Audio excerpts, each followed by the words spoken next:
Advanced Math, Lesson 95, Advanced Complex Roots. So this is really it's still the same process as before. The only difference is for advanced complex roots is our complex roots aren't going to be as simple as before. Before they pretty much stuck to like Pythagorean triples for the triangle or the rectangular coordinates and the polar coordinates, and we didn't have a whole lot of complex numbers going on. We're going to be having the exact same types of problems like this one, where we have to find the 4/4 roots of 6 plus 4i on the complex plane. The only difference is this vector, once I work it out on the complex plane, is going to not come out so cleanly, and we're really going to need to use the assistance of our calculators to help us solve these. So let's start by the first step. Whenever we have to find the roots of a complex, when we have to find the complex roots of a dimension on the imaginary plane, is first we're going to sketch it out and convert it to polar coordinates. So here we've got the x-axis, here we have the y-axis. 6 plus 4i means we're going to be at positive 4, positive 6, and we're going to look something like this. Okay? So the legs of my triangle are going to be 6 and 4. The question is, what is theta, and then what is the length of my vector? So the length of the vector is pretty simple. We're just going to use Pythagorean theorem, which I'm going to go ahead and do on the calculator. So I'll go ahead and enter in the square root of 4 squared plus 6 squared, closing parenthesis, and I get 7.211111, but we're just going to go to the hundredths place and just call it 7.21. So this, I'll put this in a different color. The length of this is 7.21. Good enough. Now we have to figure out the theta.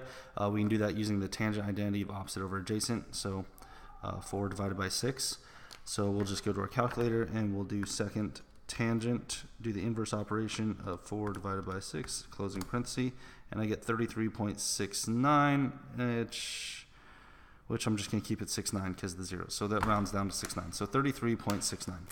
So theta, let's stick with this, 33.69. So that means what I actually have here is 7.21 size 33.69. Oh, also another reminding point. Remember, vectors on the complex plane, we don't use the little angle notation. We put size, which is cosine plus I times the sine.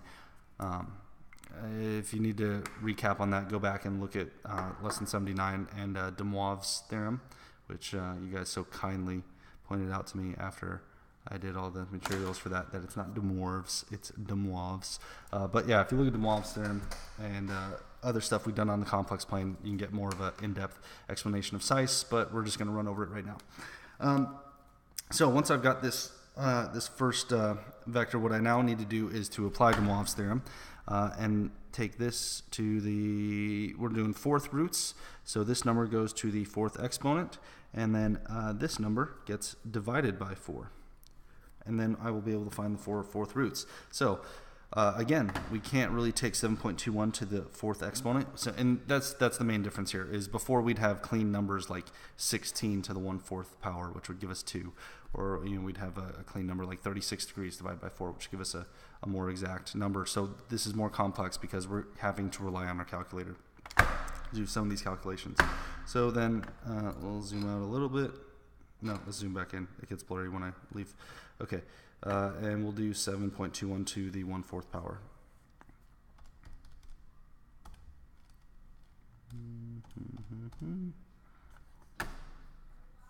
Oh, whoops, I forgot to put in a parenthesis there. There we go, that should work out. And I get 1.638. I'm just going to round to 1.64. So this now becomes 1.64 size, and then 33.69 divided by 4 gives me 8.42, which I'm going to round down to 8.42. 8.42 degrees. And now in order to find the fifth roots of this, we then just have to take this value, was it 4? Yeah, the number of roots. We take 360 divided by the number of roots. That gives me 90. So that means all of these degree versions are going to be 90 degrees apart. So I'm just going to take this and add 90. So then my other root is going to be 1.64, size 98.42. The next one is going to be 1.64, size 188.42, and then the last one is going to be 1.64 size 278.42. Hey, we did it right. So those are our 4 fourth roots. This is how we pull off this problem, and it's not too difficult. That's all we're doing in this lesson. Just some housekeeping notes. Just remember that this isn't always going to be to the 1/4 power. This isn't always going to be divided by 4. It depends on how many roots you're looking for. So if I'm finding 6 sixth roots, then this would be to the power of 1/6. This would get divided by 6, and then 360 would also get divided by 6. So just remember these numbers all match with that number. And that's it for this lesson. I can't remember the last time I had a lesson in this book that went less than like 5 minutes, but here I am stretching it out. All right, well, and have a good day, and I'll see you in class. Or, well, sorry, I messed up my outro.